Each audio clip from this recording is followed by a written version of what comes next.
توحید کے بعد اب رسالت کا اثبات فرمایا جا رہا ہے کہ ہم نے اپنے بندے پر جو کتاب نازل فرمائی ہے اس کے منزل من اللہ ہونے میں اگر تمہیں کوئی شک ہے تو تم اپنے تمام حمایتوں کو ساتھ ملا کر اس جیسی ایک ہی صورت بنا کر دکھا دو، اور اگر ایسا نہیں کر سکتے تو تمہیں سمجھ لینا چاہیے کہ واقعی یہ کلام کسی انسان کی کاوش نہیں ہے، کلام الہی ہی ہے، اور ہم پر اور رسالت محمدیہ پر ایمان لا کر جہنم کی آگ سے بچنے کی سعی کرنا چاہیے جو کافروں کے لیے ہی تیار کی گئی ہے۔ یہ قرآن کریم کی صداقت کی ایک اور واضح دلیل ہے کہ عرب و عجم کے تمام کافروں کو چیلنج دیا گیا ہے کہ وہ آج تک کسی یہ قرآن کریم کی صداقت کی ایک اور واضح دلیل ہے کہ عرب و عجم کے تمام کافروں کو چیلنج دیا گیا ہے، لیکن وہ آج تک اس کا جواب دینے سے قاصر ہیں اور یقیناً قیامت تک قاصر ہی رہیں گے۔ پتھر سے مراد بقول ابن عباس گندھک کے کپڑے ہیں، اور بعض حضرات کے نزدیک پتھر کے وہ اصنام بت بھی جہنم کا ایندھن ہوں گے جن کی لوگ دنیا میں پرستش کرتے رہے ہوں گے، جیسا کہ قرآن مجید میں فرمایا تم اور جن کی تم عبادت کرتے ہو جہنم کا ایندھن ہوں گے۔ اس سے ایک تو یہ معلوم ہوا کہ جہنم اصل میں کافروں اور مشرکوں کے لیے تیار کی گئی ہے، اور دوسری بات یہ معلوم ہوئی کہ جنت اور دوزخ کا وجود ہے جو اس وقت بھی ثابت ہے۔ یہی سلف امت کا عقیدہ ہے، یہ تمثیلی چیزیں نہیں ہیں جیسا کہ بعض دین اور منکرین حدیث باور کراتے ہیں۔ قرآن کریم میں ہر جگہ ایمان کے ساتھ عمل صالح کا تذکرہ فرما کر اس بات کو واضح کر دیا گیا ہے کہ ایمان اور عمل صالح ان دونوں کا چولی دامن کا ساتھ ہے۔ عمل صالح کے بغیر ایمان ثمر آور نہیں، اور ایمان کے بغیر اعمال خیر کی عند اللہ کوئی اہمیت نہیں۔ اور عمل صالح کیا ہے؟ جو سنت کے مطابق ہو اور خالص رضا الہی کی نیت سے کیا جائے۔ خلاف سنت عمل بھی نامقبول، اور نمود و نمائش اور ریاکاری کے لیے کیے گئے عمل بھی مردود و مطرود ہیں۔ متشابہن کا مطلب یا تو جنت کے تمام میووں کا آپس میں ہم شکل ہونا ہے یا دنیا کے میووں کے ہم شکل ہونا، تاہم یہ مشابہت صرف شکل یا نام کی حد تک ہی ہوگی، ورنہ جنت کے میووں کے مزے اور ذائقے سے دنیا کے میووں کو کوئی نسبت ہی نہیں ہے۔ جنت کی نعمتوں کی بابت حدیث میں ہے، نہ کسی آنکھ نے انہیں دیکھا اور نہ کسی کان نے ان کی بابت سنا، اور دیکھنا سننا تو کجا کسی انسان کے دل میں اس کا گمان بھی نہیں گزرا۔ یہاں پر جنت کے پھل کے بارے میں بیان کیا گیا ہے کہ وہ ایک ایسے پھل ہوں گے کہ جس کسی آنکھ نے اس کو نہیں دیکھا ہوگا، اور جنت میں جو کوئی آواز ہوگی وہ ایسی آواز ہوگی جو کسی انسان نے سنی نہیں ہوگی۔ خلودن کے معنی ہمیشگی کے ہیں۔ اہل جنت ہمیشہ جنت میں رہیں گے اور خوش رہیں گے، اور اہل دوزخ ہمیشہ جہنم میں رہیں گے اور مبتلا عذاب میں رہیں گے۔ حدیث میں ہے جنت اور جہنم میں جانے کے بعد ایک فرشتہ اعلان کرے گا، اے جہنمیوں اب موت نہیں ہے، اور اے جنتیوں اب موت نہیں ہے۔ جو فریق جس حالت میں ہے اسی حالت میں رہے گا۔ جب اللہ تعالیٰ نے دلائل قاطعہ سے قرآن کا معجزہ ہونا ثابت کر دیا تو کفار نے ایک دوسرے طریقے سے معارضہ کر دیا، اور وہ یہ کہ اگر یہ کلام الہی ہوتا تو اتنی عظیم ذات کے نازل کردہ کلام میں چھوٹی چھوٹی چیزوں کی مثالیں نہ ہوتیں۔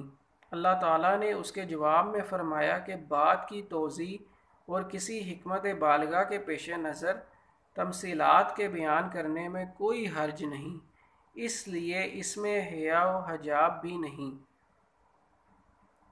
وہ مچھر فوقہا جو مچھر کے اوپر ہو، یعنی پر یا بازو، مراد اس مچھر سے بھی حقیر تر چیز، یا فوقن کے معنی اس سے بڑھ کر اور بھی ہو سکتے ہیں۔ اس صورت میں معنی مچھر یا اس سے بڑھ کر کسی چیز کے ہوں گے۔ لفظ فوقہا میں دونوں مفہوم کی گنجائش ہے۔ اللہ تعالیٰ کی بیان کردہ مثالوں سے اہل ایمان کے ایمان میں اضافہ اور اہل کفر کے کفر میں اضافہ ہوتا ہے، اور یہ سب اللہ کے قانون و قدرت و مشیت کے تحت ہی ہوتا ہے۔ جسے قرآن نے جس طرف کوئی پھیرتا ہے ہم اس کی طرف اس کو پھیر دیتے ہیں، اور حدیث میں ہے صحیح بخاری میں اطاعت الہی سے خروج کو کہتے ہیں، جس کا ارتکاب عارضی اور وقتی طور پر ایک مومن سے بھی ہو سکتا ہے، لیکن اس آیت میں فسق سے مراد اطاعت سے کلی خروج یعنی کفر ہے، جیسا کہ اگلی آیت سے واضح ہے کہ اس میں مومن کے مقابلے میں کافروں والی صفات تذکرہ ہیں۔ مفسرین نے عہد کے مختلف مفہوم بیان کیے ہیں، مثلا اللہ تعالیٰ کی وہ وصیت جو اس نے اپنے اوپر بجا لانے اور نواہی سے باز رکھنے کے لیے انبیاء علیہ السلام کے ذریعے سے مخلوق کو کی، وہ عہد جو اہل کتاب سے تورات میں لیا گیا کہ نبی آخر الزمان حضرت محمد صلی اللہ علیہ وآلہ وسلم کے آ جانے کے بعد تمہارے لیے ان کی تصدیق کرنا اور ان کی نبوت پر ایمان لانا ضروری ہوگا۔ وہ عہد الصد جو صلب آدم سے نکالنے کے بعد تمام ذریت آدم سے لیا گیا، جس کا ذکر قرآن مجید میں کیا گیا ہے۔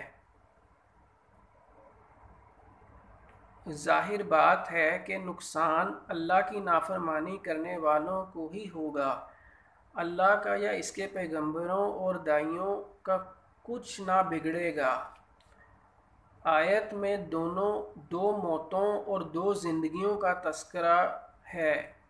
پہلی موت سے مراد عدم نیست یعنی نہ ہونا ہے، اور پہلی زندگی ماں کے پیٹ سے نکل کر موت سے ہمکنار ہونے تک ہے۔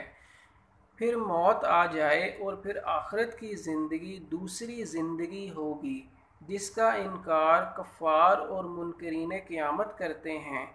شوکانی نے بعض علماء کی رائے ذکر کی ہے کہ قبر کی زندگی دینوی زندگی میں ہی شامل ہوگی۔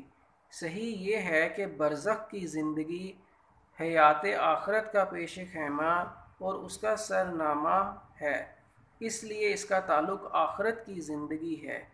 اس سے استدلال کیا گیا ہے کہ زمین کی اشیاء مخلوقات سے اصل علت ہے علیہ کہ کسی چیز کی حرمت نص سے ثابت ہو، یعنی سلف امت نے اس کا ترجمہ پھر آسمان کی طرف چڑھ گیا کیا ہے۔ اللہ تعالیٰ کا آسمانوں کے اوپر عرش پر چڑھنا اور خاص خاص مواقع پر آسمان دنیا پر نزول اللہ کی صفات میں سے ہے، جس پر اس طرح بغیر تعویل کے ایمان رکھنا ضروری ہے جس طرح قرآن یا حدیث میں بیان کیا گیا ہے۔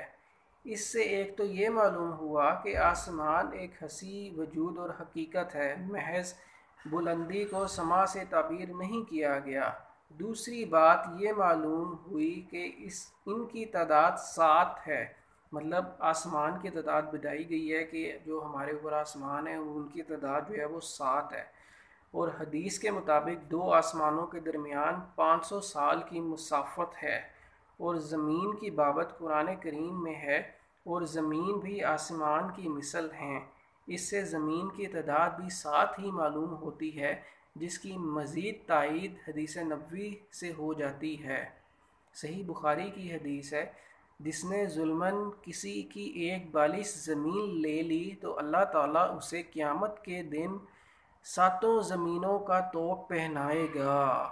اس آیت سے یہ بھی معلوم ہوتا ہے کہ آسمان سے پہلے زمین کی تخلیق ہوئی ہے، لیکن سورہ نازعات میں آسمان کے ذکر کے بعد فرمایا گیا ہے زمین کو اس کے قریب بچھایا۔ اس کی توجہ یہ کی گئی ہے کہ تخلیق پہلے زمین ہی کی ہوئی ہے، اور صاف اور ہموار کر کے بچھانا تخلیق سے مختلف چیز ہے جو آسمان کی تخلیق کے بعد عمل میں آیا۔ جزاک اللہ، بہت شکریہ آپ کا سننے کا۔ میں نے آج آپ کو سورہ بقرہ کی جو پہلی 30 آیات ہیں اس کی ترجمے کی تشریح بیان کی ہے۔ انشاءاللہ میں امید کرتا ہوں کہ آپ لوگ میری اس ویڈیو کو ضرور سنیں گے اور اس کو لائک کریں گے۔ اس سے پہلے ایک میں نے چھوٹی سی ویڈیو بنائی تھی، وہ اس 30 آیات کے اندر جو شروع کی تشریح تھی وہ بیان کی گئی، اور اس کا بقایا حصہ جو ہے وہ اس آیات میں بیان کیا ہے۔ شکریہ، جزاک اللہ۔ السلام علیکم ورحمۃ اللہ۔